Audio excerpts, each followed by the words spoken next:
नमस्कार दोस्तों, स्वागत है आपका हमारे इस चैनल पे जहाँ पर मैं आपको करवाने वाली हूँ आपके सीयूईटी के एंट्रेंस एग्जाम की तैयारी। ठीक है, तो आज मैं लेकर आ गई हूँ आपकी हिंदी की फर्स्ट वीडियो आपके फर्स्ट टॉपिक के साथ। यहाँ पर हम क्या करने वाले हैं, हिंदी साहित्य के इतिहास को समझने वाले हैं। ठीक है, आपका ये टॉपिक उसमें दे रखा है कि आपको हो सकता है पूछ लिया जाए इस तरीके से क्वेश्चन कि कोई आपको लाइन दे दी जाएगी, अब पूछेंगे किस कवि द्वारा, किस रचनाकार द्वारा रचित है, ये सारी बातें आपसे पूछ ली जा सकती है। ठीक है, तो यहाँ पर हम वही जो हमारे युग हैं, पेज यहाँ मैंने गलत खोल दिया, 1 मिनट। हाँ, तो हमारे जो युग हैं हम उनको समझने वाले हैं। जैसे आदिकाल हो गया है हमारा, फिर भक्ति काल हो गया है हमारा, रीति काल हो गया हमारा और हमारा आधुनिक काल। इस काल में हम क्या करते हैं, अपने हिंदी साहित्य को बाँटते हैं। ये 4 कालों में हम क्या कर रहे हैं, अपने हिंदी साहित्य को बाँट रहे हैं।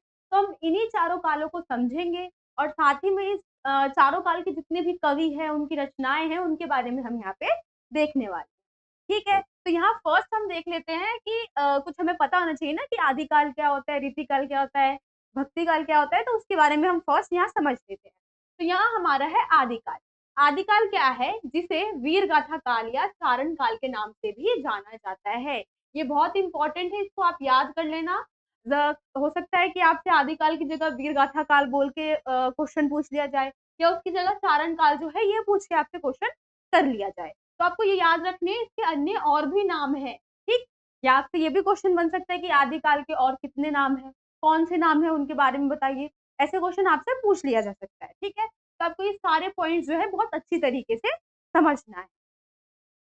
नेक्स्ट क्या है कि प्रमुख विशेषताएँ क्या है? अब हमारी जो आदिकाल की प्रमुख विशेषताएँ हैं वो बता रखी हैं कि वीर रस की प्रधानता थी। अब यहाँ पे रस की बात की जा रही है। आपने रस पढ़े होंगे ना, वीर रस, सौंदर्य रस, श्रृंगार रस, तो उसी में बता रखा है कि इस टाइम पे क्या होता था, वीर रस को ज़्यादा महत्व दिया जाता था। मतलब वीरता हो गई। अब ये आदिकाल के टाइम की बात हो रही है जहाँ पे राजा-महाराजा वगैरह हैं, उनका शासन चल रहा हो, तो वहाँ पे ना उनकी विजय के बारे में, उनकी वीरता के बारे में, यही सारी बातें ज़्यादातर मुख्य रूप से बताई जाती थी।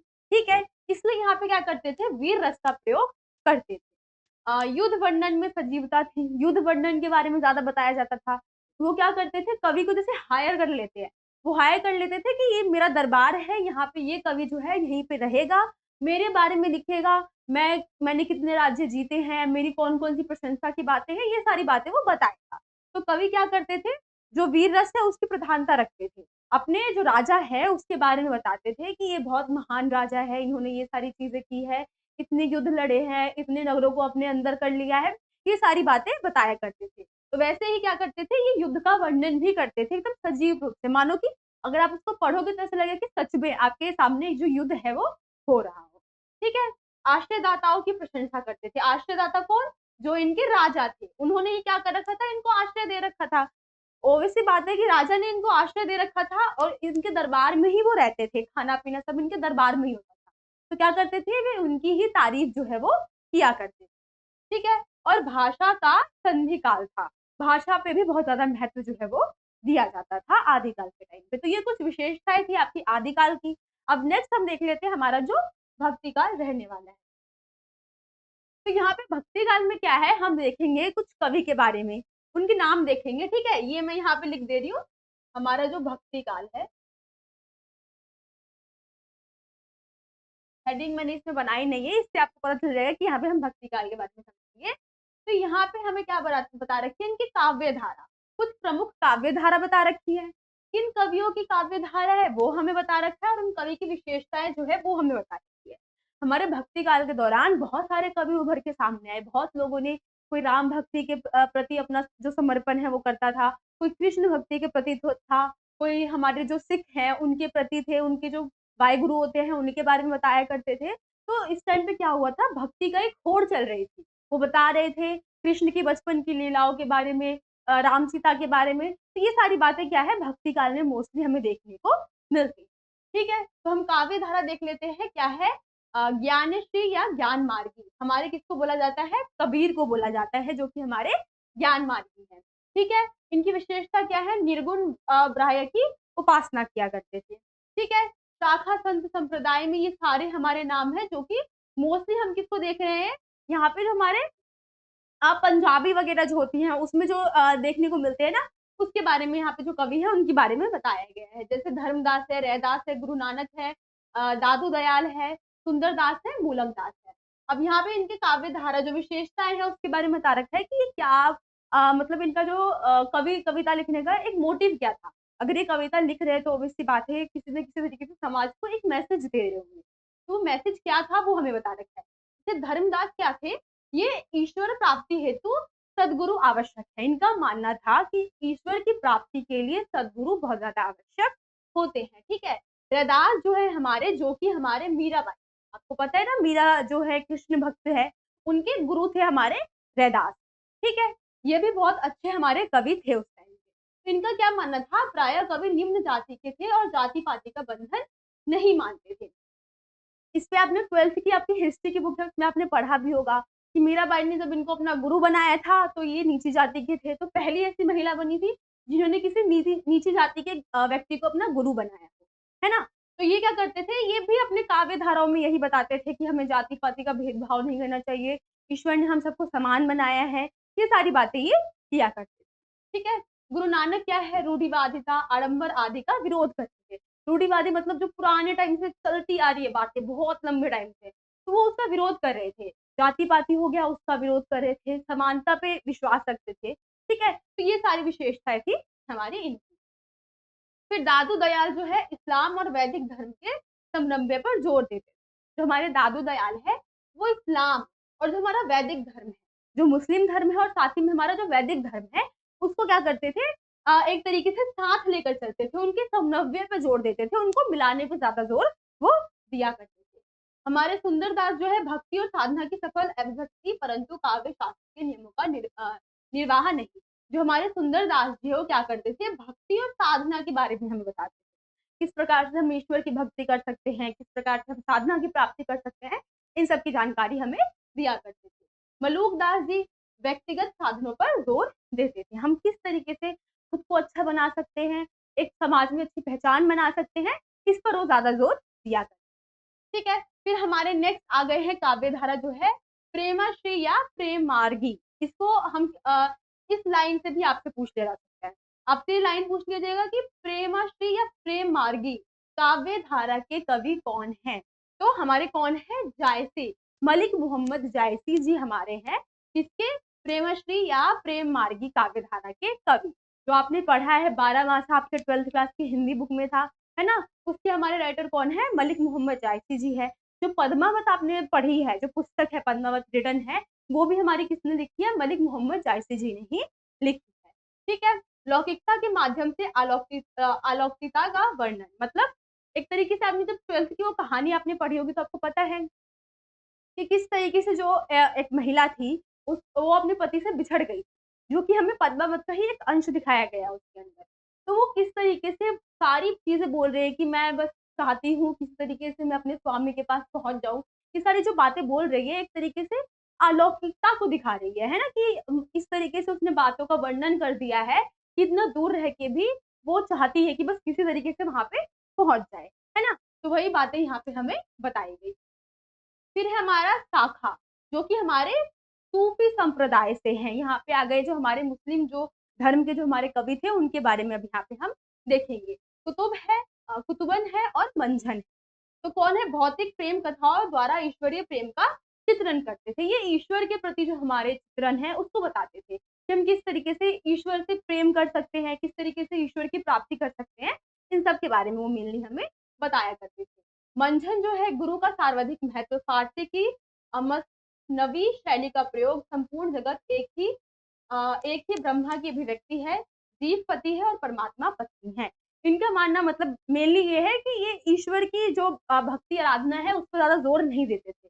इनका मानना था जो भी है हमारे इसी जगह पे है, हमारा जो भी है संसार वगैरह जो भी है हम धरती पर ही देख रहे हैं और हमें यहीं पे क्या करना चाहिए, ध्यान देना चाहिए। ठीक है। राम भक्ति की शाखा में हमारे तुलसी जी है और नामदास जी है। तुलसी जी क्या है, लोकहित पर सर्वाधिक जोर देते थे। लोकहित किस तरीके से लोग जो है वो अपना हित करे उसके बारे में वो बताया जाता था, अपने लिए करे, जो लोग है भेदभाव ना करे, समानता का व्यवहार। मोस्टली जो कवि है यही हमें जो एक हम बोल सकते हैं ना कि किसी की चीज का भी निष्कर्ष जो निकलता है यही निकलता है। ठीक है। जो भी कवि हमें बातें जो बताते हैं उसका यही निष्कर्ष निकलता है कि भले ही हम ईश्वर की आराधना भी कर रहे हैं, लेकिन ईश्वर ने हमको अलग-अलग नहीं बनाया। हम एक ही है। ये जाति धर्म से और कोई भी अन्य चीज़ है उससे हमें भेदभाव नहीं करना चाहिए। ठीक है? नेक्स्ट जो हमारे नामदास जी हैं, समन्वय की भावना, हिंदू जाति को एक सूत्र में बाँधने का प्रयास, कल्याण की भावना, कला पक्ष और भाव पक्ष की उत्कृष्ट रूप। ठीक है? इन्होंने बहुत सारी चीज़ों पे ज़ोर दिया है, जैसे कला पक्ष के बारे में हमें बता दिया है, भावना के बारे में बता दिया है। तो ये सारी बातों पे उन्होंने ज़ोर दिया है। ठीक है? कृष्ण भक्ति के आ गए हमारे सूरदास जी हैं, नंददास जी हैं, परमानंद दास जी है, कृष्णदास जी है और इनके बारे में पूरा दिख नहीं रहा है।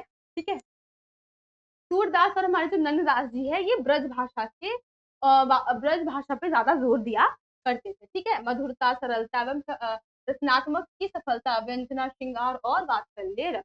ये बहुत सारी चीज़ों पे फ़ोकस किया करते थे। इस टाइम से आपसे क्वेश्चन पूछ लिया जा सकता है, जो कृष्ण भक्ति शाखा के जो हमारे जो भी कवि है, वो किस प्रकार के हमारे रस हो गया या किस प्रकार की उनकी रचना की कला थी, उनकी विशेषताओं के बारे में बताइए। अब ऑप्शन में जैसे कि यहाँ पे ब्रज भाषा दे रखा है, उसके साथ अवधि दे देगा, मगधी दे देगा, इस तरीके की भाषा दे देगा।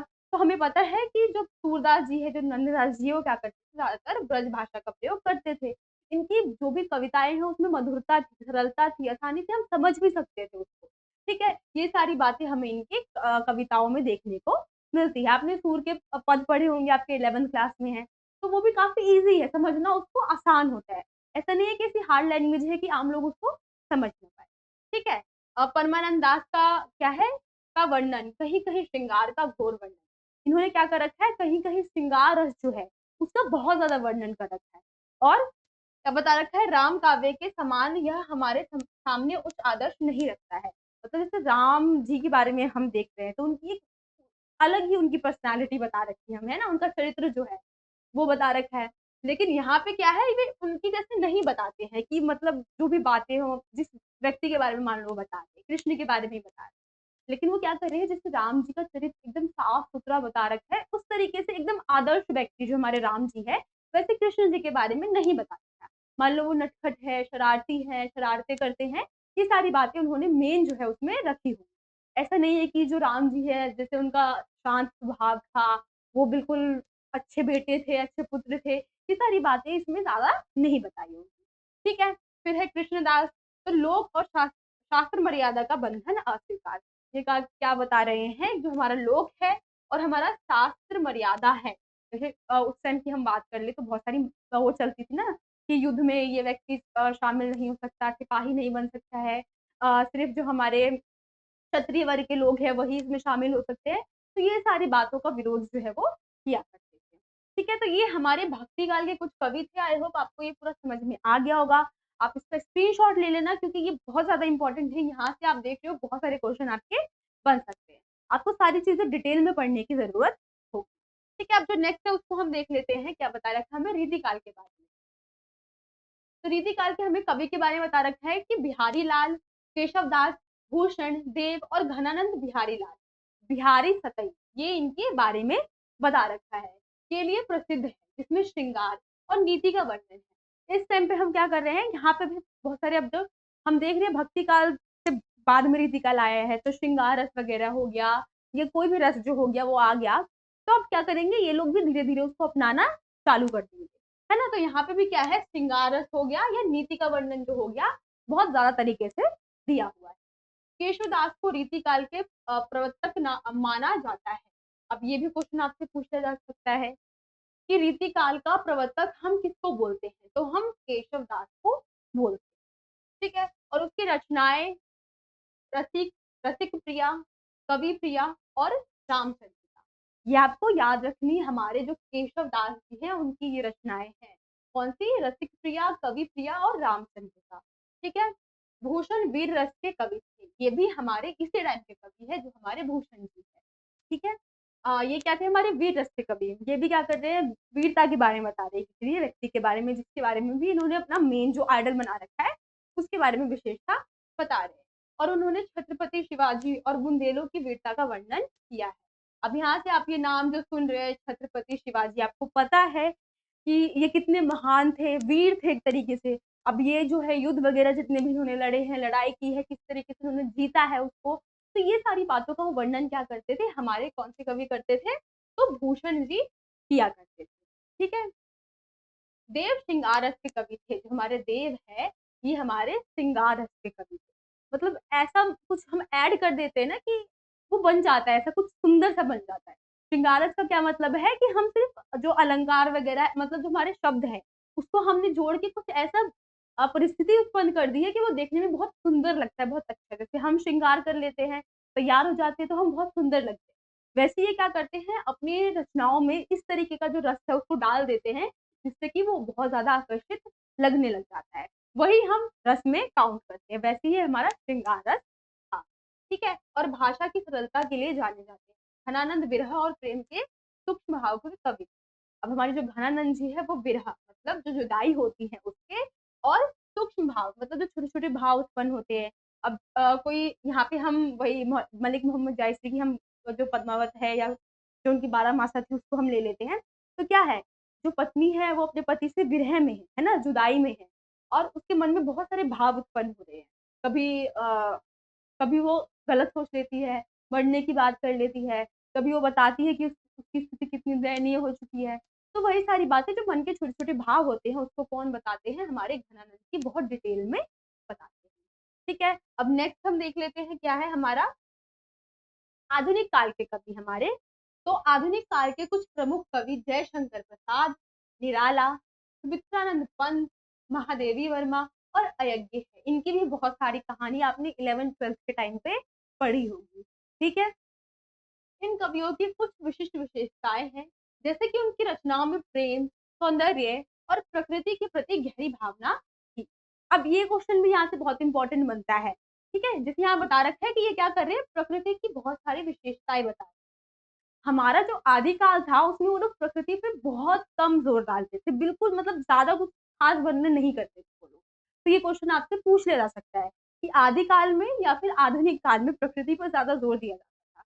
अब बहुत सारे बच्चे क्या करेंगे, अगर उनको पता नहीं होगा तो दिमाग चलाएँगे कि आदिकाल पुराना है, तो आदिकाल में बहुत ज़्यादा प्रकृति का वर्णन किया जाता होगा, लेकिन ऐसा नहीं है। आदिकाल में क्या है, बहुत कम ही हमें देखने को मिलता है कि वो प्रकृति के बारे में बता रहे हैं। वरना वो सिर्फ किसके बारे में बताते हैं, जिसके यहाँ वो रह रहे होते हैं, जो कि राजा होता है। ठीक है? बस उसका वर्णन करते हैं, उसके बारे में बताते हैं।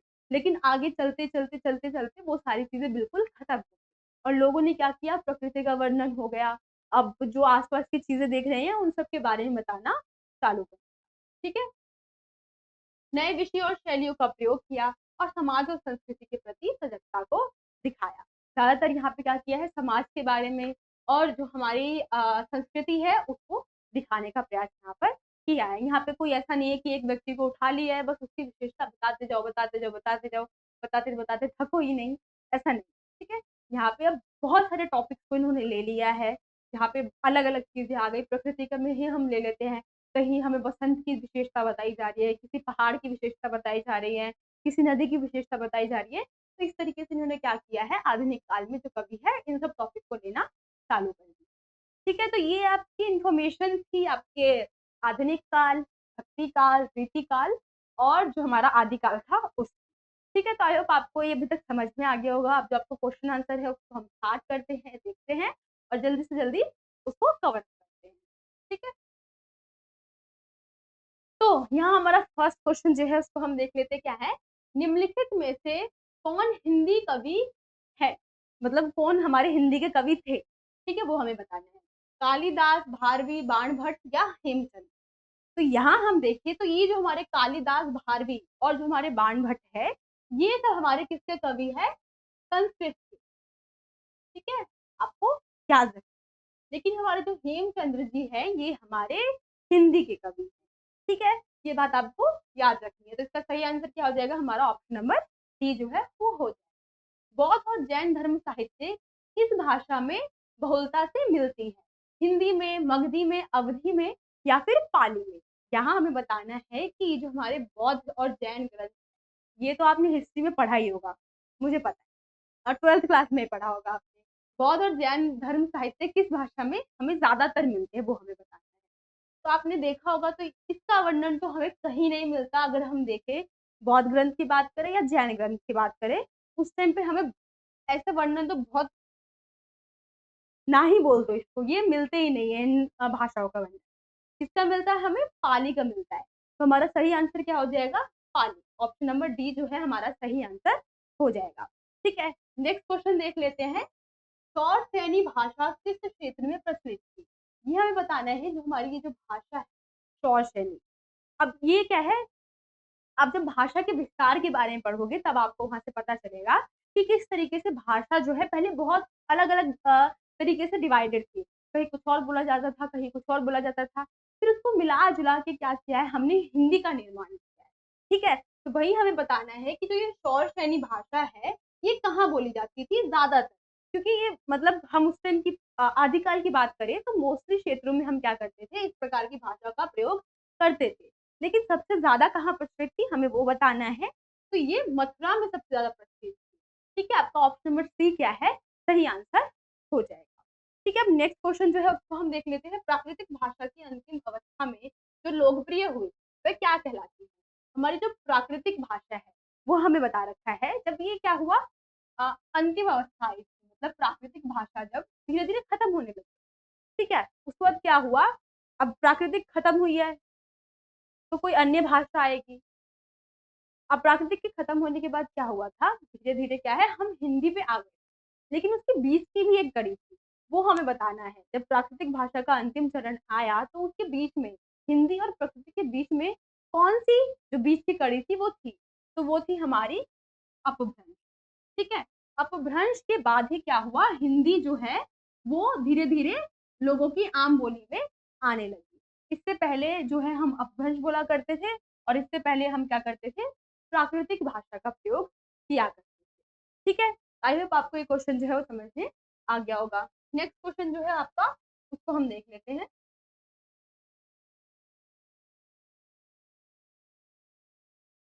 तो क्या है यहाँ पे, आदिकाल वीरगाथा काल का समय हमें बताना है। यहाँ पे हमारा जो आदिकाल है और वीरगाथा काल है उसका समय हमें बताना है। फर्स्ट दे रखा है 11वीं से 14वीं, 7वीं से 14वीं, या से भी दे दिया ये वाला 8वीं से 14वीं शताब्दी। तो हमारा सही आंसर जो होगा हमारा ऑप्शन नंबर ए है, आदिकाल का 11वीं से 14वीं शताब्दी हमारा समय काल है, आदिकाल या फिर वीरगाथा काल का। इसको आप इम्पोर्टेंट बोल सकते हो। ठीक है, इसको अच्छे तरीके से याद कर लो। निम्नलिखित में से कौन सा सिद्ध नहीं था, सरपरा, लुइया, कण्हपा या फिर कलह? तो इस क्वेश्चन का आंसर क्या करना है, आपको बताना है हमें कमेंट में। ठीक है, इसको आप कमेंट में बताओगे कि निम्नलिखित में कौन सा सिद्ध नहीं था। अब यहाँ सिद्ध क्या है ये भी आपको मुझे बताना है, क्योंकि यहाँ मैं खुद ये क्वेश्चन जो है समझ नहीं पा रही। ठीक है, तो ये क्वेश्चन आपको खुद बताना है मुझे कमेंट करके, ताकि मैं भी इसको समझ। आप बहुत सारे बच्चे इससे वो हो जाएंगे कि मैम को खुद नहीं आ रहा है और मैम ने ये क्वेश्चन दे दिया है। तो ये क्या है, ये क्वेश्चन मैंने दिया इसलिए है ताकि आप लोग इसको बता सको मुझे। ठीक है, क्योंकि मुझे ये क्वेश्चन क्या है थोड़ा सा कंफ्यूजिंग लग रहा है, तो इस क्वेश्चन का आंसर अगर आप कहीं से ढूंढ के बता पाओ तो मुझे बहुत ज्यादा अच्छा लगेगा। ठीक है, नेक्स्ट क्वेश्चन हम देख लेते हैं। यहाँ पे हॉरीज के लिए ये आया नहीं है। ठीक है, क्वेश्चन नंबर 8 हम देख लेते हैं।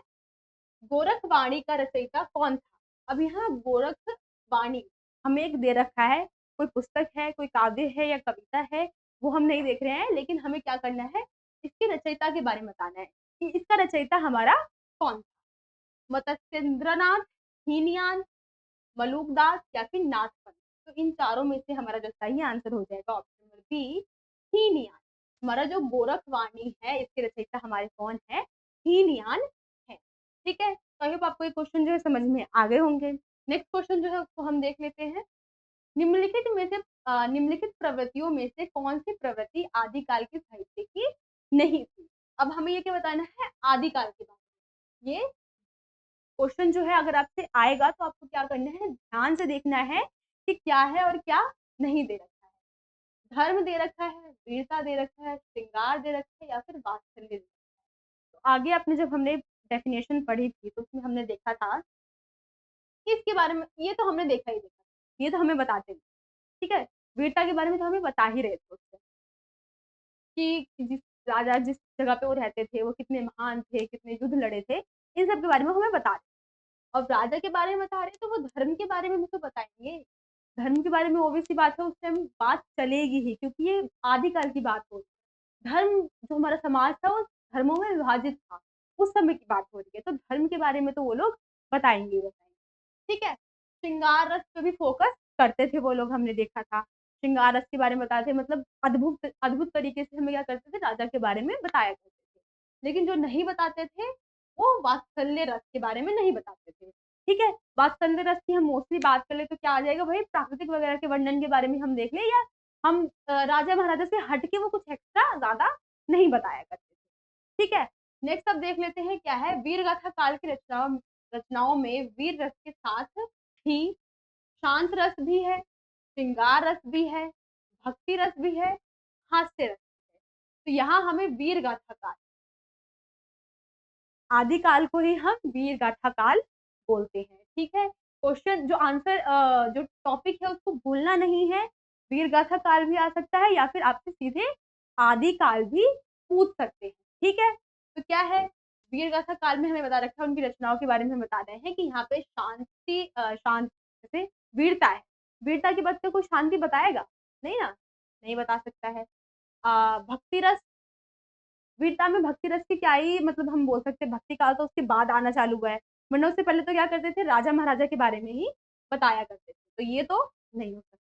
फिर हम देख लें हास्य रस, अब कोई लड़ाई करके आ रहा है तो उसके बीच में मतलब ज्यादातर तो विशेषता हम यही लेके चल रहे हैं ना कि वो राजा महाराजा की वीरता के बारे में बताया करते थे, तो उसके बाद हास्य रस का प्रयोग तो वो करेंगे नहीं, हास्य रस वही हो गया चुटकुला वगैरह के बारे में हो गया, तो इसका भी वो प्रयोग करेंगे नहीं, तो सही आंसर हमारा क्या हो जाएगा, श्रृंगार रस। यहाँ पे भी हमने देखा था ऑप्शन में था, तो इस तरीके से आप क्या कर सकते हो, थोड़ा लॉजिक भी लगा सकते हो अगर आपको क्वेश्चन ना आए तो।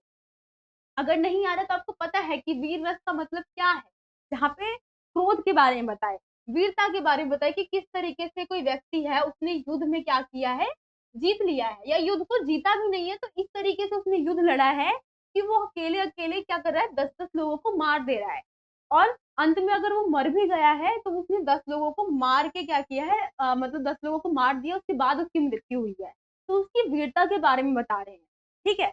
उसमें तो हम कभी शांति को हम लाएँगे नहीं, हँसी को भी हम नहीं लाएँगे, भक्ति तो यहाँ हमें दिख नहीं रही कहीं है। तो ऑब्वियस सी बात है जो श्रृंगार रस है वही लास्ट ऑप्शन बचेगा और यही हमारा आंसर होगा। ठीक है? नेक्स्ट क्वेश्चन हम देख लेते हैं। अमीर खुसरो के बारे में हमें बताना है। ये कौन है? फारसी और संस्कृत दोनों के विद्वान थे। विनोदी और सह सहृदय थे। यहाँ पे पूरी आई नहीं है लाइन। ये की जो है उसको हटा देना। मुकरिया बहुत सरल है, उपरोक्त सभी। तो ये वाला जो ऑप्शन है ये थोड़ा गलत हो चुका है, इसको आप हटा देना, ठीक है? आपका जो सही आंसर है इन तीनों में से कोई है, तो एक बार क्वेश्चन को हम समझ लेते हैं। यहाँ पे जो अमीर खुसरो है वो क्या है, हमारे अमीर खुसरो नाम से पता चल रहा है कि जो हमारे मुस्लिम धर्म के जो होते हैं, जो कि उनके ग्रंथ वगैरह को लिखते हैं, उनकी बात यहाँ पे की जा रही है, ठीक है? तो यहाँ पे हमें बताना है कि अमीर खुसरो जो है वो है कौन?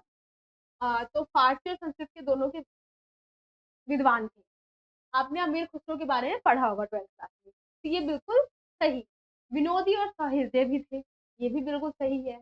अब जो यहाँ पे ऑप्शन था ये थोड़ा गलत हो गया है। इनकी जो बातें हैं, आई थिंक मुकरिया जो है उर्दू का कोई शब्द होगा, लेकिन क्या है इनकी जो रचनाएं हैं, यहाँ पे क्या आएगी, इनकी रचनाएं, रचनाएं बहुत सरल है, ये भी बहुत मतलब सुटेबल ही है यहाँ पे कि मतलब हम क्या कर रहे हैं, इनकी बातों को हम समझ पा रहे हैं, ठीक है? यहाँ पे ये आएगा ऑप्शन में, और बाकी है उपरोक्त सभी, तो ये सारी बातें क्या है इनके लिए सही है, ये फारसी को भी जानते थे और संस्कृत के भी ज्ञाता थे, और बहुत अच्छे भी थे। विनोदी मतलब क्या है, अच्छा, हृदय जो है इनका बहुत ज्यादा अच्छा था, साथ ही में जो इनकी रचनाएं हैं वो काफी सरल थी, आसानी से लोगों को समझ में भी आ जाती थी, ठीक है? तो इसका सही आंसर क्या हो जाएगा, ऑप्शन नंबर डी जो है वो हो जाएगा। नेक्स्ट क्वेश्चन क्या है, खालिक बारी किसकी रचनाएं हैं, किसकी रचना है, खालिक बारी जो है वो किसकी रचना है वो हमें बतानी है। तो यहाँ ऑप्शन हम देख लेते हैं क्या है, निजामुद्दीन औलिया, गुरु नानक, अमीर खुसरो या कुतुबन। तो ये जो क्वेश्चन का आंसर है ये आपको कमेंट में देना है।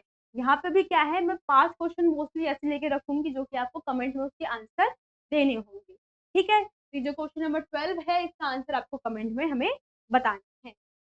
नेक्स्ट क्वेश्चन हम देख लेते हैं, क्या निम्नलिखित में से कौन से निर्गुण भक्ति धारा के कवि नहीं थे? यहाँ हमें बताना है जो निर्गुण भक्ति होती है उसके नहीं थे। भक्ति 2 प्रकार की होती है, ठीक है? एक हम यहाँ पे निर्गुण देखते हैं और एक हम सगुण देखते हैं, ठीक है? सगुण देखते हैं। तो निर्गुण मतलब क्या है?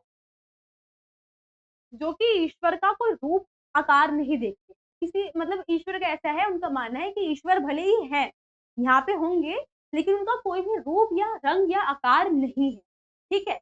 और हमारे सगुण कौन है? जैसे जो कृष्ण रूप में हम भगवान को देखते हैं, राम रूप में जो भगवान को देखते हैं, शिव रूप में देखते हैं, तो उसको हम सगुण भक्ति में काउंट करते हैं। हमारे जो कवि है वो भी 2 प्रकार के होते हैं, एक निर्गुण भक्ति के कवि होते हैं और एक सगुण भक्ति के कवि होते हैं, ठीक है? तो ये आपको याद रखना है। यहाँ हमसे क्या पूछा गया है कि निम्नलिखित में से कौन से निर्गुण भक्ति के कवि नहीं है।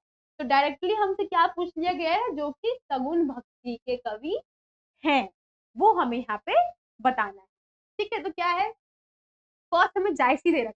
तो जायसी तो मोस्टली हम यहाँ देख ले तो उनका कोई लेना देना ही नहीं है, क्योंकि हम इनको प्रेम मार्गी जो होता है उस पे हम लेके चलते हैं इनको, ठीक है? तो ये अपने काव्य में ईश्वर के बारे में कोई बात नहीं करते। नेक्स्ट हमें कबीर दे रखा है, तो हम कबीर की बात कर ले तो कबीर कभी भी नहीं बोलते हैं कि ईश्वर का कोई रूप, रंग या आकार होता है। तो हमारे कबीर जो है इसका आंसर नहीं होगा। नेक्स्ट मीरा दे रखा है और फोर्थ हमें दे रखे हैं नानक, गुरु नानक देव जो दे रखे हैं। तो इनके बारे में भी हम देखें, हमने 12th में पढ़ा रखा है इनके बारे में, गुरु नानक जी के बारे में, कि ये भी कभी किसी मतलब भगवान का कोई रूप या रंग नहीं मानते थे। ये तो किसी अलग समाज की भी स्थापना नहीं करना चाहते थे, लेकिन फिर भी क्या हुआ, इनकी बातों पे चल के लोगों ने एक अलग समाज की स्थापना कर दी। ये आपने 12th क्लास के टॉपिक में पढ़ा होगा, ठीक है? तो ये भी हमारा आंसर नहीं होगा। हमारा आंसर क्या हो जाएगा? ऑप्शन नंबर सी, जो मीरा है, जो कि कृष्ण भक्ति जो करती थी। तो ये क्या करती थी, एक तरीके से सगुण भक्ति करती थी, क्योंकि इन्होंने क्या किया था, कृष्ण को, जो कृष्ण रूप होता है, उसके रूप में इन्होंने क्या किया था, उनके बारे में बताया था, वर्णन किया था, और उन्होंने भगवान को एक रूप में पूजा, ठीक है? तो इसलिए हमारी जो सगुण भक्ति या फिर जो निर्गुण भक्ति की जो कवि कवियत्री नहीं थी हमारी, ठीक है, वो कौन थी? मीरा, ठीक है? तो आई होप आपको ये जो क्वेश्चन है वो समझ में आ गया होगा। नेक्स्ट क्वेश्चन हम देख लेते हैं, निम्नलिखित में से कौन से सगुण भक्ति धारा का कवि नहीं था? सगुण भक्ति मतलब सगुण भक्ति की धारा का कवि नहीं था, मतलब वो निर्गुण भक्ति के, ठीक है? रसखान दे रखा है, सूरदास दे रखा है, नंददास दे रखा है, या फिर हमारे कुतवन दे रखे हैं, ठीक है? वो हमें बताना है कि इनमें से कौन से हमारे नहीं। तो रसखान के बारे में मैं ज्यादा तो जानती नहीं, लेकिन इतना मुझे पता है, मतलब थोड़ा बहुत जानकारी जहां तक है मुझे इनके बारे में। तो ये क्या करते थे, ये ईश्वर को ईश्वर की एक रूप, आकार और मूर्ति की पूजा किया करते थे, ठीक है? सूरदास की हम बात कर ले, तो सूर के पद में तो आपने पूरा देख रखा है कि वो क्या करते हैं, कृष्ण का वर्णन करते हैं, कृष्ण रूप में वो भगवान को देखते हैं, तो ये तो हमारे होंगे नहीं। नंददास की हम बात कर ले तो ये भी क्या करते हैं, भगवान को मूर्ति रूप में देखते हैं।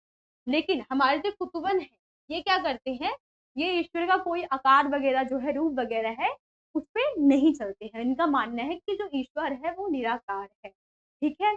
तो हमारा सही आंसर क्या हो जाएगा? ऑप्शन नंबर डी, कुतुबन हो जाएगा, जो कि हमारे सगुण भक्ति के कवि नहीं, या फिर कहें निर्गुण भक्ति के कवि है, ठीक है?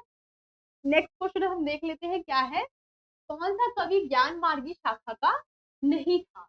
अब यहाँ बताना है कौन से कवि जो है वो ज्ञान मार्गी शाखा के कवि नहीं। कबीरदास है, मूलक दास है, दादू दयाल है, या फिर जायसी है। तो यहाँ पे हम देख ले तो बहुत इजी है, हमने जायसी के बारे में पढ़ा था। ये कौन थे हमारे? प्रेम मार्गी, प्रेम मार्गी हमारे मार्गी कवि के कवि थे, ठीक है? प्रेम मार्गी कविता के कवि थे। लेकिन अब हमने यहाँ पे ज्ञान मार्गी देखा, तो इसमें ये सारे ही जो है वो आते हैं हमारे, कि ये सारे क्या आते हैं हमारे ज्ञान मार्गी। हमें एक तरीके से कोई जो हम ज्ञान मार्गी में क्या ले सकते हैं कि हमें कोई ना डिटेल जो है यहाँ से मिल रही हो, प्राप्त हो रहा हो, उसको हम क्या बोलेंगे? ज्ञान मार्गी बोलेंगे। लेकिन हमारे जो मलिक मोहम्मद जायसी थे, वो यहाँ पे प्रेम मार्गी जो कवि है, कविता है, उसके कवि थे। हमारा सही आंसर क्या हो जाएगा? ऑप्शन नंबर डी जो है वो हो जाएगा। नेक्स्ट, प्रेम की पीर की अभिव्यक्ति किन कवियों ने की? प्रेम मार्गी कवियों ने, ज्ञान मार्गी कवियों ने, शगुन धारा के कवियों ने या फिर उपरोक्त में से कोई नहीं। तो यहाँ हम देख ले तो प्रेम की पीड़ जो है, बारहमासा आपने पढ़ी है, उसमें क्या है, प्रेम की पीड़ के बारे में हमें बता रखा है। आप 12th से इस तरीके से अगर ऐसे क्वेश्चन आए तो आप आराम से रिलेट कर सकते हो। आपने मलिक मोहम्मद जायसी की बारहमासा पढ़ रखी है अपनी 12th क्लास में, तो आपको पता होगा। अब यहाँ पे मैंने आपको बताया था, वहाँ पे पूरी जो मैंने लिस्ट दिखाई है आपको, हमें वहाँ पे बता दिया कि हमारे मलिक मोहम्मद जायसी जी कौन है, हमारे प्रेम मार्गी कवि, ठीक है। और प्रेम की पीड़ के बारे में कौन बताएंगे हमें, तो प्रेम मार्गी कवि जो है वही हमें बताएंगे ना, क्योंकि मलिक मोहम्मद जायसी जी ने हमें वही बता रखा है। तो इस तरीके से आप लॉजिक भी लगा सकते हो कि इसका सही आंसर क्या हो जाएगा, हमारा ऑप्शन नंबर ए जो है वो हो जाएगा, ठीक है। तो आई होप आपको इस तरीके से आप खुद से रिलेट कर सकते हो। ज्यादातर मोस्टली क्या होगा, आपके 12th क्लास से जो आपने पढ़े हैं ना, जो भी आपने चैप्टर्स वगैरह पढ़े हैं, देखे हैं, तो वही है, वही आएँगे आपसे। आपको बस याद रखना है, आप 12th के जितने भी कवि हैं, उनकी कविताएँ हैं, उसको याद कर लीजिए और वो किस प्रकार का मोटिव जो है हमको देते हैं, वो आप एक निष्कर्ष अंत में निकाल लीजिए। तो आपको बहुत ज़्यादा आसानी होगी कि कौन-सा कवि किस प्रकार की बातें जो है हमारे समक्ष रखता है, ये आप समझ जाओगे। ठीक है? नेक्स्ट क्वेश्चन अब हम देख लेते हैं। बीचक में किसकी कविताएँ संग्रहित हैं? जायसी की, कबीर की, रहीम की या फिर नानक की। अब यहाँ हमें बीजक की बात की जा रही है, तो आपने बीजक जो है वो देखा होगा। यहाँ पे जायसी जो कहीं से बीजक नहीं, इन्होंने बीजक नहीं लिखा है, ठीक है। नेक्स्ट हमें यहाँ पे रहीम की बात की है और नेक्स्ट यहाँ नानक की बात की है, तो इनके बीजक नहीं। हम किसकी बीजक पढ़ते हैं, किसमें संग्रह, बीजक क्या है, आप एक तरीके से संग्रह का नाम बोल सकते हो। जैसे अब कई जगह हम देखते हैं ना, बुक्स के संग्रह को हम क्या बोलते हैं, लाइब्रेरी बोल देते हैं, है ना। म्यूजियम बोल देते हैं जहाँ प्राचीन समय की चीजें वगैरह रखी होती है। वैसे इन कवियों के भी बहुत सारे ऐसे जो बहुत सारी कविताएं हैं उसको एक जगह एकत्रित कर रखी है, उसका हमने एक अलग अलग नाम रखा है। वैसे ही कबीर की जितनी भी कविताएं हैं उसको हम क्या बोलते हैं, कबीर बीजक के रूप में भी रखते हैं उसको, ठीक है। तो आई होप आपको ये क्वेश्चन भी समझ में आ गया होगा। इसका सही आंसर हमारा ऑप्शन नंबर बी जो है वो होगा। नेक्स्ट, प्रेम मार्गी कवियों पर किसका गहरा प्रभाव था? सूफी संप्रदाय का, अवतारवाद का, विशिष्टाद्वैत का या फिर नाथ संप्रदाय का? तो ये क्वेश्चन का आंसर आपको क्या करना है, कमेंट में बताना है। ये आपका तीसरा क्वेश्चन है जिसका आंसर आपको कमेंट में देना है, ठीक है।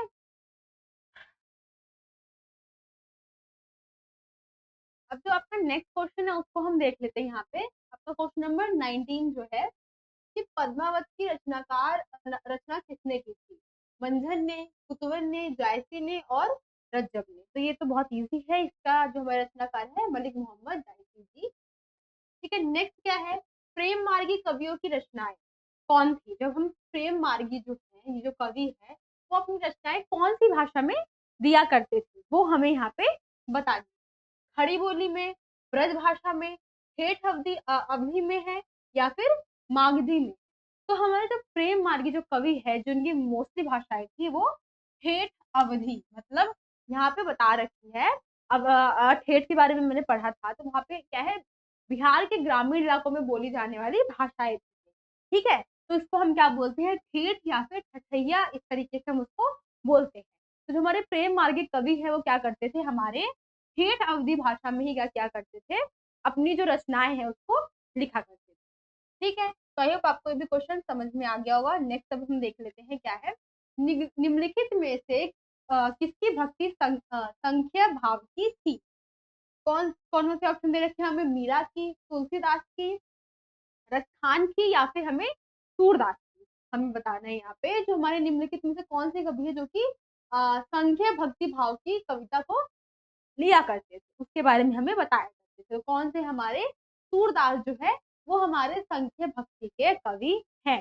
संख्य भाव भक्ति के हमारे जो कवि है वो कौन है, हमारे सूरदास जी हैं, ठीक। तो यहाँ पे हमारा जो सही आंसर है हमारे सूरदास जी है, ठीक है। और संख्य भक्ति हमारा क्या है, तो क्या करते थे वो, इस प्रकार से उन्होंने क्या कर रखा है, एक दावा करते हो कि वास्तविक में क्या है, हम सब जो हमारी दुनिया है वो दो रूप में बटी हुई, भगवान भी है और साथ ही में पुरुष भी है, पुरुष समाज भी है, ठीक है, आदमी भी है।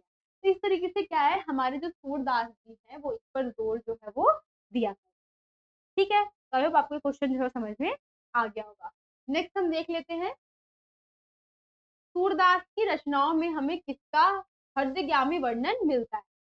भक्ति का, श्रृंगार का, वात्सल्य का, या फिर उपरोक्त तीनों का? जो हमें बता रखा है, जो हमारे सूरदास जी है वो किस प्रकार के कवि थे, उनकी कविताओं में हमें किस प्रकार की चीजों का वर्णन मिलता था? वो भक्ति का करते थे, या श्रृंगार का करते थे, वात्सल्य का किया करते थे, या फिर उपरोक्त तीनों? तो जो हमारे सूरदास जी थे वो इन तीनों का ही वर्णन अपनी कविताओं में किया करते थे। ठीक है, उनकी कविताओं में हमें भक्ति का भी वर्णन मिलता है, श्रृंगार का भी मिलता है, और वात्सल्य का भी मिलता है। ठीक है, नेक्स्ट क्वेश्चन क्या है, क्वेश्चन नंबर 23, निम्नलिखित में से कौन से कृष्ण भक्ति शाखा के कवि नहीं थे? अब हमें बताना है, ये जो 4 ऑप्शन दे रखे हैं इनमें से हमारे कौन से कृष्ण भक्ति के जो हमारे कवि है वो नहीं थे? सूर है, मीरा है, रसखान है, या फिर केशव? तो हमारे सूर है, वो तो सूरदास जी हमारे कृष्ण जी के बारे में सारी बातें बताया करते थे। मीरा के बारे में आप जानते ही हैं कि ये कृष्ण भक्त थी। ठीक है, तो कृष्ण के बारे में ही अपनी जितनी भी रचनाएं थी उसमें बताया करती थी। फिर हमारे रसखान जी है, तो ये भी हमारे क्या है, कृष्ण भक्ति के कवि हैं। ये आपको याद रखना है, क्योंकि ऐसा नाम है आप भूल सकते हो। इनके अभी के टाइम पे मैं 11th-12th की बात कर लूँ तो रसखान का तो आई डोंट थिंक सो कि कोई चैप्टर है, लेकिन रसखान जो है आपको याद रखना है, क्योंकि आपने इसके बारे में सुना नहीं है तो हो सकता है आप भूल जाओ। तो हमारे रसखान जी जो है वो भी हमारे कृष्ण भक्ति के कवि थे, लेकिन हमारे जो केशव जी हैं ये हमारे कृष्ण भक्ति के कवि नहीं। ठीक है, नेक्स्ट क्वेश्चन अब हम देख लेते हैं, कबीरदास किसके शिष्य थे? हमारे जो कबीरदास है वो किसके शिष्य थे? इनके गुरु का जो नाम है वो हमें बताना है।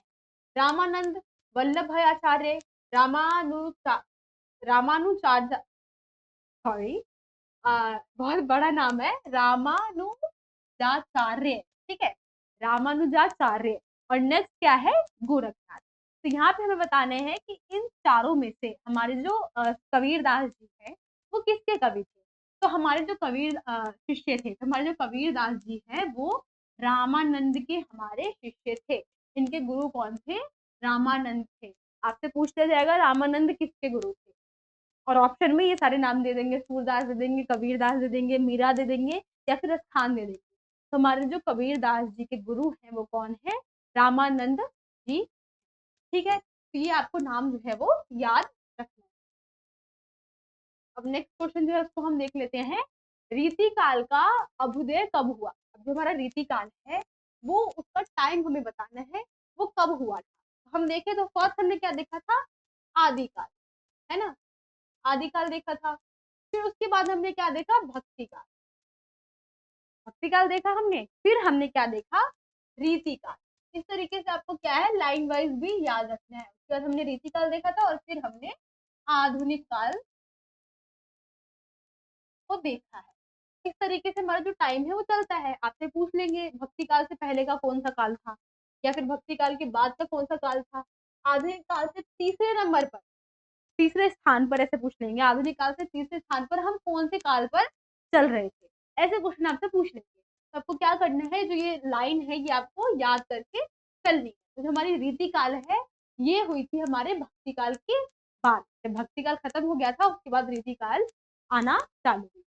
ठीक है, रीतिकालीन कविता का आरंभ केशव दास की रामचंद्रिका से माना जाता है, रसिक प्रिया से माना जाता है, विज्ञान गीता से माना जाता है, या उपरोक्त हमारा तीनों से माना जाता है।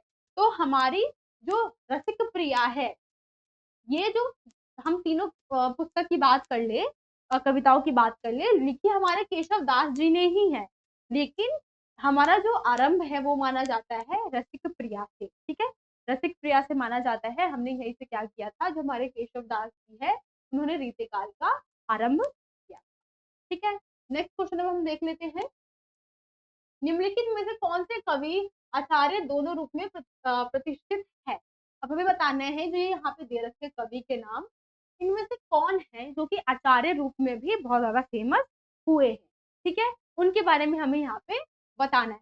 तो कौन कौन से हमें नाम दे रखे हैं वो हम देख लेते हैं। सुमित्रानंद पंत दे रखे हैं, नाभादास दे रखे हैं, नंददास दे रखे हैं, या केशव दास दे रखे हैं। तो यहाँ पे हम देखें तो हमारे जो केशव दास जी हैं ये हमारे क्या है, आचार्य के रूप में भी फेमस हुए हैं। ठीक है, हमारे केशव दास जी। इंपॉर्टेंट क्वेश्चन है, इसको आप ध्यान में रखना। नेक्स्ट क्या है, रीतिकालीन कवियों ने मुख्यतः किस छंद का प्रयोग किया था? चौपाई का, दोहा का, कवित का या कवित सेवैया का? ये आपका फोर्थ क्वेश्चन है, जिसका आंसर आपको कमेंट में बताना है कि हमारे जो रीतिकाल के कवि है वो किस प्रकार के, जो हमारे एक होते हैं ना फॉर्मेट देने का, किस छंद में उन्होंने अपनी जो कविताएं हैं उसको लिखा है, ये आपको कमेंट में बताना है। ठीक है, नेक्स्ट क्वेश्चन हम यहाँ देख लेते हैं, हमारा क्या दे रखा है। किस कवि की दानशीलता की तुलना कर्ण की दानशीलता के साथ की जाती है? अब आपने कर्ण के बारे में सुना होगा ना, दानवीर कर्ण उनको बोला जाता है। ठीक है, तो हमें बताना है कि ऐसे कौन से कवि है जिनको हम क्या बोलते हैं, इसी नाम से जानते हैं। ठीक है, देव है, बिहारी है, भूषण है, रहीम है। तो हमारे जो भूषण जी हैं, इनको हम क्या मानते हैं, इनकी तुलना हम कर्ण से करते हैं। ठीक है, कर्ण से हम किसकी तुलना करते हैं, भूषण जी की करते हैं। आपको ये याद रखना। नेक्स्ट क्या है, चिंतामणि किस काल के कवि थे? आधुनिक काल के, भक्ति काल के, रीति काल के या वीरगाथा काल के? तो यहाँ पे हम क्या कर रहे हैं, रीति काल के बारे में पढ़ रहे हैं। तो ये हमारे क्या है, रीति काल के कवि थे। चिंतामणि क्या है, हमारे रीति काल के कवि थे। यहाँ तो क्वेश्चन में फॉर्मेट में लेकर आई हूँ, फर्स्ट मैंने आदि काल लिया था, सेकंड मैंने भक्ति काल लिया था, अब हम रीति काल पे आए हैं। तो यहाँ तो हम फॉर्मेट से चल रहे हैं, लेकिन वहां तो ऐसे फॉर्मेट से नहीं चलेगा, क्वेश्चन आगे पीछे आएगा। तो आपको क्या है, ध्यान में रखना है। जो मोस्टली आप क्या करो, तो इनके जो कवि के नाम है, एक लिस्ट बना लो कि आदिकाल के ये कवि थे, फेमस कवि। सारे कवि याद करने की जरूरत नहीं है, जो फेमस कवि है जिनकी रचनाएं बहुत प्रचलित हुई है, वो आप याद कर लो। ठीक है, मोस्टली उन्हीं से क्वेश्चन पूछे जाएंगे जो कि फेमस कवि थे। तो इस तरीके से अगर आप याद कर लोगे तो काफी आसानी होगी आपको। ठीक है, नेक्स्ट अब हम देख लेते हैं, रीतिकाल की रचनाओं के विशेष लक्षण क्या है?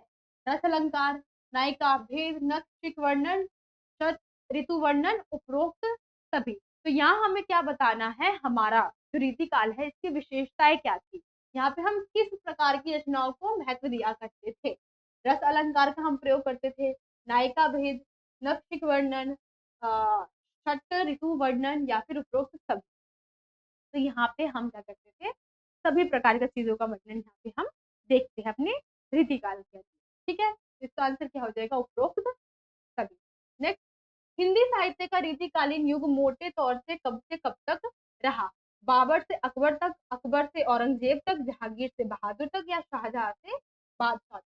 इस क्वेश्चन को आप वेरी इंपॉर्टेंट कर लो। ठीक है, इस प्रकार के क्वेश्चन क्या है, आपसे पूछे जा सकते हैं, क्योंकि इस प्रकार के क्वेश्चन क्या है, आप देख रहे हो ऐसे क्वेश्चन पे ज्यादा फोकस करते ही नहीं, बच्चे जो है ऐसे क्वेश्चन पे फोकस करेंगे ही नहीं।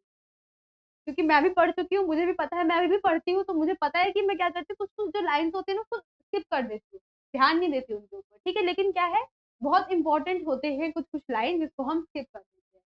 तो ये क्वेश्चन क्या है, इंपॉर्टेंट रहने वाला है। तो क्या है, जो हमारा हिंदी साहित्य का रीतिकाल है वो कहाँ से कहाँ तक टाइम पीरियड तक चला है? तो शाहजहां से बहादुर शाह तक के टाइम पीरियड में हमारा जो रीतिकाल है वो चला है। ठीक है, इसका ऑप्शन नंबर डी जो है हमारा सही आंसर हो जाएगा। अब जो आपका नेक्स्ट क्वेश्चन है उसको हम देख लेते हैं।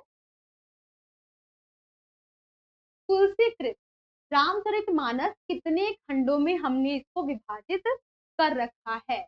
11, 9, 7, 13। तो हमारा जो तुलसीकृत या रामचरितमानस है इसको हमने 7 खंडों में विभाजित कर रखा है।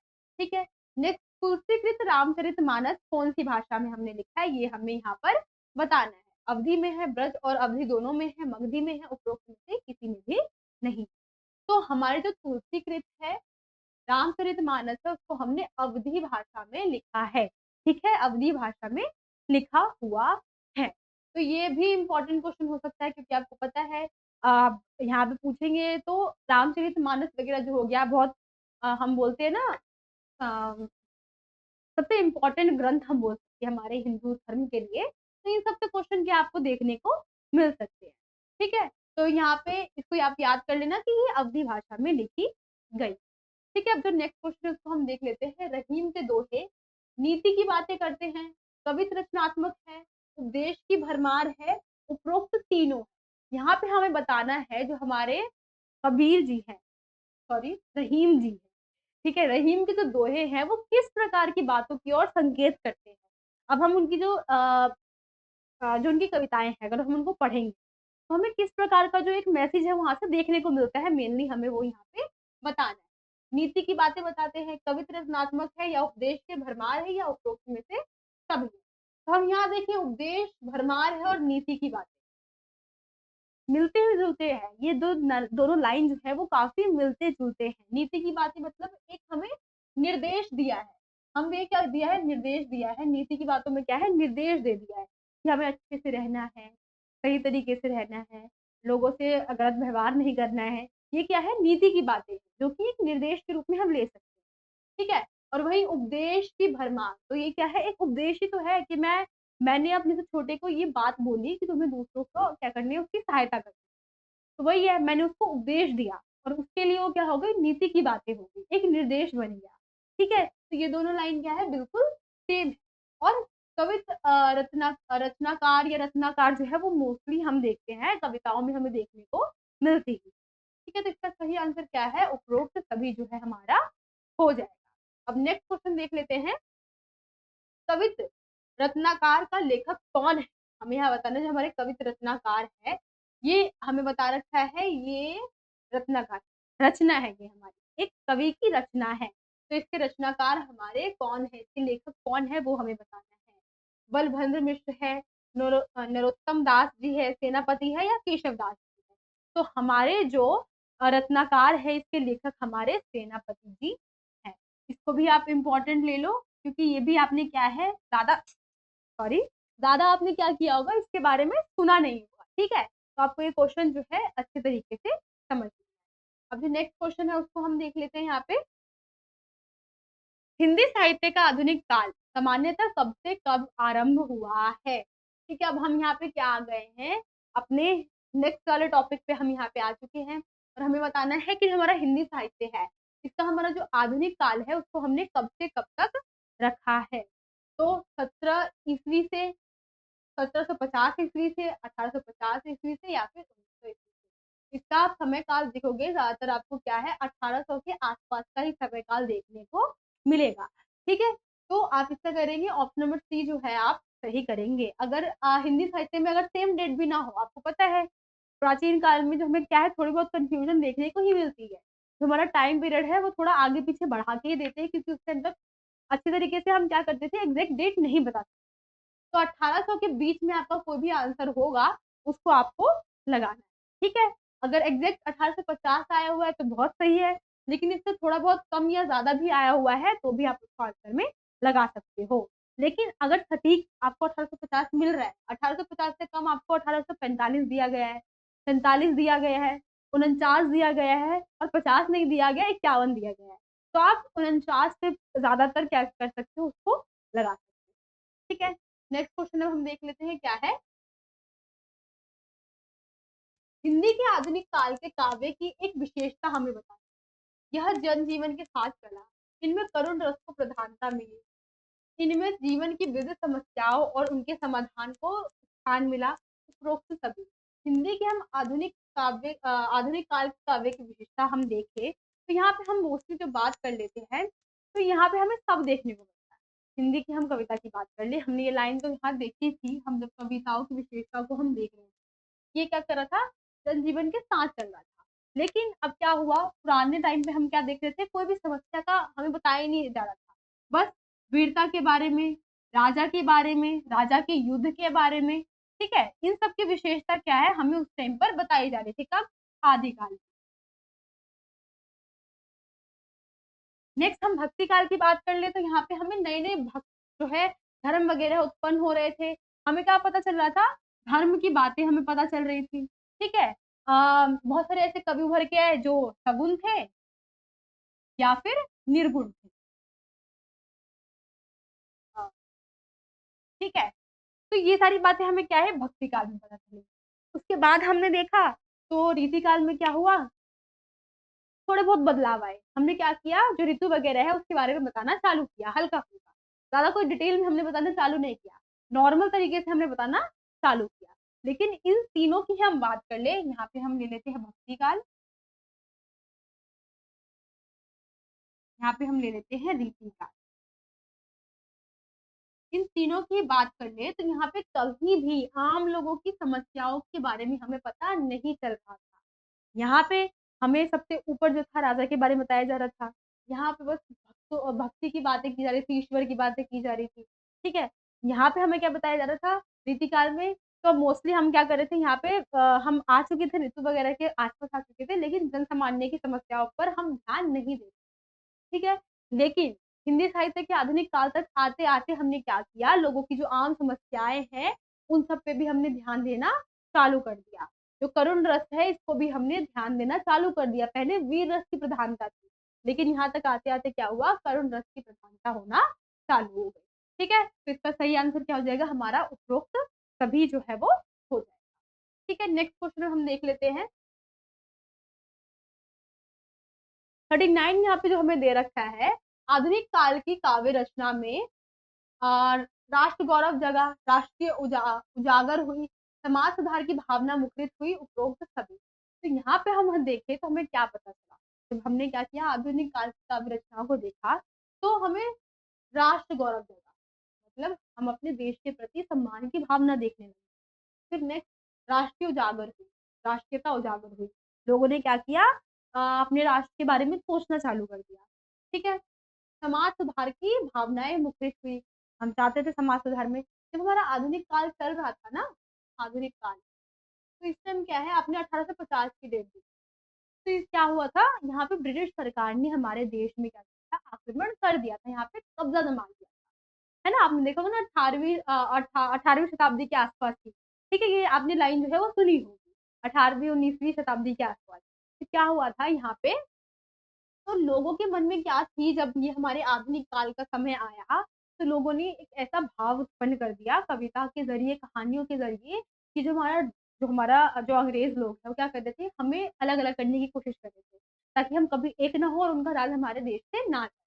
ठीक है? तो ऐसी भावना जो अंग्रेज़ों की थी। तो हमारे जो नए-नए जो कवि उभरे, उन्होंने क्या किया, लोगों को बताया कि हम अगर अलग-अलग रहेंगे तो क्या होगा, अंग्रेज़ हमारा फ़ायदा उठाते ही रहेंगे। ऐसी बात क्या है जो कवि ने है उन्होंने बताना चालू किया। उन्होंने ऐसी बातें बोली कि हमें क्या करना चाहिए अपना जो चीज़ है वो हमें अपने ही जो राष्ट्र है उसमें रखना चाहिए। हमें बाहरी चीज़ों का बहिष्कार करना चाहिए। अगर हम उनकी चीज़ों का इस्तेमाल करेंगे तो फिर हमारी चीज़ें की कोई वैल्यू जो है वो नहीं रह जाएगी। तो लोगों के मन में क्या है जो राष्ट्र के प्रति सम्मान है, जो राष्ट्र की एकता है, ऐसी भावना जो है उत्पन्न होने लगी। तब हमारी 18वीं शताब्दी जो हमारी आधुनिक काल का समय काल था, ठीक है? आधुनिक कविता जो है वो चल के आ रही थी, तो उस टाइम क्या हमें देखने को मिलती है, ये सारी चीज़ें जो है वो देखने को मिलती है। क्योंकि अंग्रेज़ों का राज था तो कवि जो है अपनी कविताओं के माध्यम से क्या करना चाहते थे, लोगों को एक साथ लाना चाहते थे, ठीक है?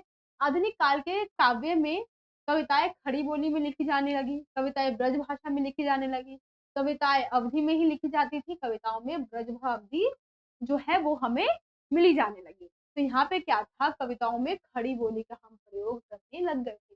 ये हम देखें तो ये हमारे ज़्यादातर क्या है भक्ति काल के टाइम के हम उस टाइम पे यूज़ करते थे, ब्रज भाषा या अवधी भाषा, ठीक है?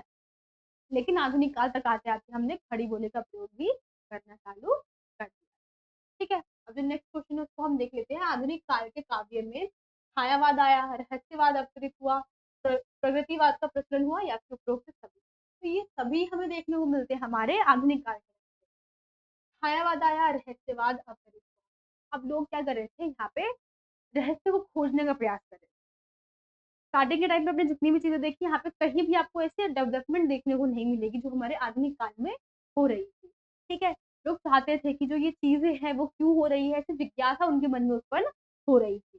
ठीक है? प्रगतिवाद का प्रचलन हुआ, लोग धीरे-धीरे आगे बढ़ रहे थे। है ना? तो ये सारी चीज़ें हमें देखने को मिल रही थी। तो इसका आंसर क्या होगा? उपरोक्त सभी होगा। आप इससे रिलेट कर सकते हो अगर आपसे आधुनिक काल से कोई भी क्वेश्चन पूछा जाए, तो उस टाइम क्या था? अब लोग बस ये चाहते थे कि हमें आज़ादी मिल जाए। जो ब्रिटिश सरकार है, जो काफ़ी लंबे टाइम से हमारे यहाँ पे थी, है ना? तो बहुत सारे कवि इस टाइम पे ऐसे भी उत्पन्न हुए जो हमें राष्ट्र के बारे में बता रहे हैं, राष्ट्र की एकता के बारे में बता रहे हैं। बहुत कवि ऐसे भी आए अभी आधुनिक काल अभी तक चलता हुआ आ रहा है समय, ठीक है? उसको हम आधुनिक काल में लेके आ रहे हैं। तो हम हमें आज़ादी भी मिली है। फिर हमने क्या किया इसमें ऋतु का वर्णन करना चालू कर दिया। वसंत ऋतु के बारे में बताया या अन्य ऋतु के बारे में बताया। तो जब हमें आज़ादी नहीं मिली थी, तो हम मोस्टली क्या कर रहे थे, आज़ादी की बात कर रहे थे। लेकिन जब हमें मिली, तो हम देश की सुंदरता के बारे में बताना चालू कर देते हैं। तो ये सब हमारे आधुनिक काल में चलता हुआ आ रहा है। ठीक है? नेक्स्ट क्या है, भारतेंदु हरिश्चंद्र ने काव्य धारा को किस ओर मोड़ा?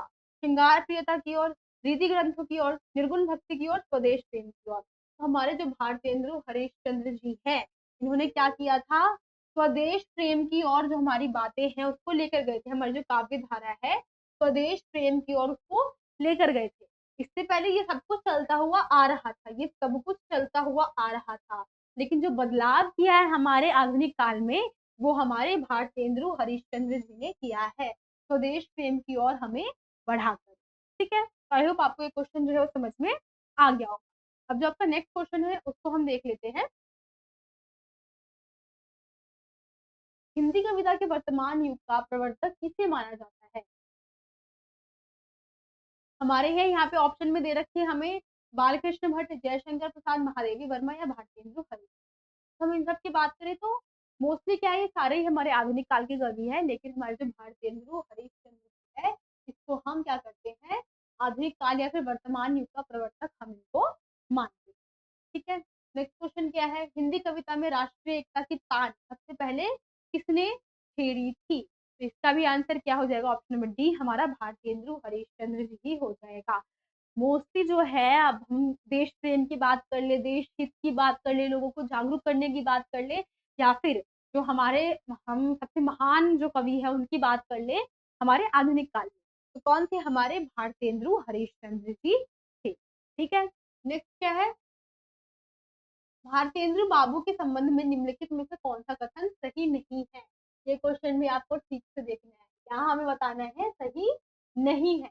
जो यहाँ पे सही नहीं है हमें उस पे तो ध्यान है वो देना है।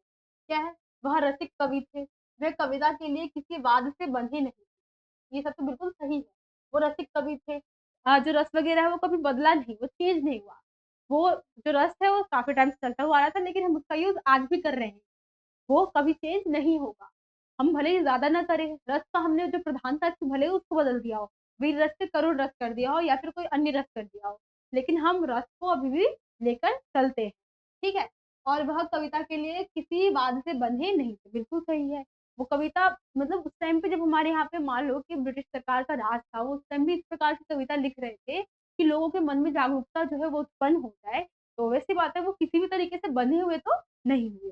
ठीक है, तो ये भी हमारा सही मतलब ये बिल्कुल सही है, उनके लिए जो कथन बोला गया है वो।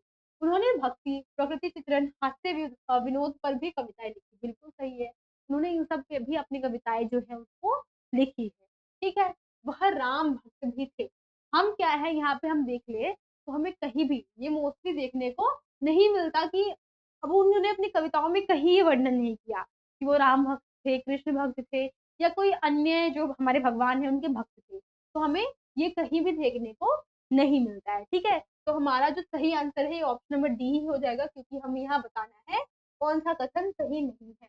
ऑप्शन नंबर डी जो है ये कथन हमारा सही नहीं। ठीक है, अब जो नेक्स्ट क्वेश्चन है उसको हम यहाँ देख लेते हैं। क्वेश्चन नंबर हमारा जो 46 है, भारतेंदु की रचनाएं का संग्रह किस नाम से जाना जाता है? भारतेंदु दर्पण, भारतेंदु प्रसून, भारतेंदु ग्रंथावली, भारतेंदु बाणी। तो हमारा जो यहाँ पे भारतेंदु ग्रंथावली है, ठीक है, इसको हम किस नाम से जानते हैं?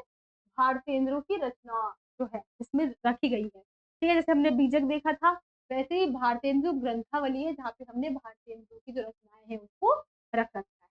ठीक है, नेक्स्ट क्वेश्चन, भारतेंदु युग को किस नाम से जाना जाता है?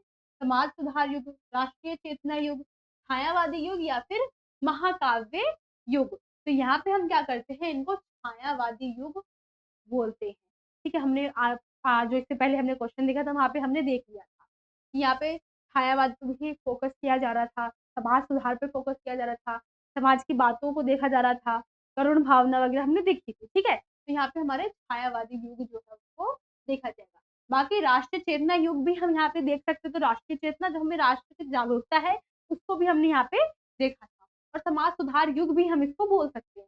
लेकिन जो मोस्टली हम यहाँ पे देख रहे हैं, जो हमें बहुत सही लग रहा है, वो छायावादी युग है, क्योंकि हम इसके बारे में आगे पढ़ चुके हैं। ठीक है। अब जो नेक्स्ट क्वेश्चन है उसको हम देख लेते हैं। अंग्रेज राज सुख समाज सजे सब, यहाँ पे पूरी लाइन दिख नहीं रही है, भार होगा, वे धन विदेश चली जाता यह अति अति ख्वारी। उपरोक्त पंक्ति किस कवि ने लिखी है? अब यहाँ पे जो है अंग्रेज राज सुख समाज सजे सब भाग, यहाँ पे हमें बता रखा है अंग्रेज राज के बारे में कि जो हमारा सुख समाज है, जो सुख साज है, सजे सब भाग, वे धन विदेश चली जाता यह अधिक बारी। तो ये भी आपने लाइन जो है 11th क्लास की आपकी जो भारतेंदु हरिश्चंद्र की कहानी मतलब जो हमने देख रखा है कविता है, उसमें हमें ये लाइन देखने को मिलती है। यहाँ पे वो बता रहे हैं कि जो अंग्रेजी सरकार है ये क्या कर रहे हैं, हमारी जगह से पैसे जो है वो लेकर जा रहे हैं, हमारी जगह से जो सामान वगैरह वो बना के लेके जा रहे हैं और दूसरे देश में उसको बेचकर खुद पैसा कमा रहे हैं। और जैसे कच्चा माल हमारे भारत से लेकर जाते थे, उसको तैयार क्या करते थे अपने देश में या किसी ऐसे देश में करते थे जहाँ पे सस्ते में उनसे हो जाता था, और वही माल क्या करते थे वो हमारे देश में आके महंगे दामों में बेचा करते थे। तो क्या था, इससे हमारे पैसे की बर्बादी हो रही थी, हमारे ही पैसे लेकर जा रहे थे और हमें ही क्या कर रहे थे उसका सही दाम नहीं दे रहे थे। ठीक है, तो हमें बताना है जो ये लाइन है हमारी ये किसने बोली है। तो ये हमारे भारतेंदु हरिश्चंद्र जी ने ही बोली है, क्योंकि ये कहानी मतलब जो पोयम है आपकी क्लास 11 की जो बुक है उसमें हमें दे रखी है, हिंदी की बुक। ठीक है, नेक्स्ट यहाँ क्वेश्चन क्या है, अनुराग रत्न का रचयिता कौन है? हमारे जो अनुराग रत्न है जो हमारी कहानी दे रखी है इसके रचयिता कौन है? श्रीधर पाठक, नथुराम शर्मा, प्रताप नारायण मिश्र, बद्रीनाथ चौधरी, प्रेमघन। तो आपको क्या करना है, इस क्वेश्चन का आंसर आपको कमेंट में बताना है। ये आपका हो गया 5वां क्वेश्चन, है ना? 5वां क्वेश्चन ही हो गया। ठीक है, तो इसका आंसर क्या करना है आपको कमेंट में बताना है। अब जो आपका लास्ट क्वेश्चन है उसको हम देख लेते हैं। यहाँ पे भारतेंद्र जी ने गंगा वर्णन में हास्य विनोद लिखा है, प्राकृतिक चित्रण लिखा है, व्यंग लिखा है, रसिकता का परिचय दिया है। अब ये हास्य विनोद या फिर व्यंग हम देख ले तो व्यंग तो हम यहाँ पे कहीं बताया नहीं गया है। व्यंग क्या है? हंसी वाली बातें हम यहाँ पे बोल सकते हैं, हंसी वाली बातें। अब गंगा हमारी नदी है, हम बहुत ज्यादा उसको महत्व देते हैं, गंगा माता बोलते हैं, तो इसके लिए वो कहीं व्यंग का यूज तो नहीं करेंगे। ठीक है, रसिकता का परिचय हम यहाँ पे देख ले तो हमें मोस्टली कहीं कहीं रस हमें देखने को मिल जाएंगे, लेकिन परिचय रस का हम नहीं बोल सकते यहाँ पे कि हमें रस का जो परिचय है पूर्ण रूप से यहाँ पे दिया गया। ठीक है, तो इसका सही आंसर क्या हो जाएगा? प्राकृतिक चित्रण हमें यहाँ पर बताया गया है कि गंगा नदी जो है वो किस प्रकार से बह रही है, अपने साथ बहुत सारी दवाइयाँ जो है जड़ी बूटी जो है लेकर आ रही है। ये सब के बारे में हमें वर्णन जो मोस्टली हम खुद से बोल सकते हैं हमें देखने को मिलेगा, क्योंकि आपको पता है गंगा नदी जहाँ से निकलती है वहां से बहुत सारी जड़ी बूटी क्या है अपने साथ लेकर आती है, और जिससे उनका पानी जो है एकदम साफ सुथरा रहता है और काफी अच्छा होता है ना? ये सारी विशेषता हमें गंगा नदी के बारे में पता है। तो इस प्रकार की बातें कोई भी कवि जो है वो करेगा, क्योंकि हमने इतना महान कवि बना रखा है तो इन्होंने कोई गलत बात तो नहीं की, है ना? तो आई होप आपको जो सारे क्वेश्चन है वो समझ में आ गए होंगे, और कुछ क्वेश्चन जो मैंने आपको दिए हैं करने के लिए आप जरूर करके मुझे बताओगे, क्योंकि जो सबसे पहले क्वेश्चन में जो मैं कंफ्यूज हुई थी वो मुझे भी ठीक ठीक ठीक तरीके से नहीं आ रहा था, है ना? तो आप क्या करोगे, कमेंट करके मुझे जरूर बताना उस क्वेश्चन का आंसर अगर आपको कहीं से मिले तो। ठीक है, बाकी आई होप आपको सारे क्वेश्चन समझ में आ गए होंगे। कहीं कोई कमी लगी हो तो कमेंट करके बताना, और अच्छा लगा हो तो तब भी आप कमेंट करके बता सकते हो। मिलते हैं आपसे अगली वीडियो में, तब तक के लिए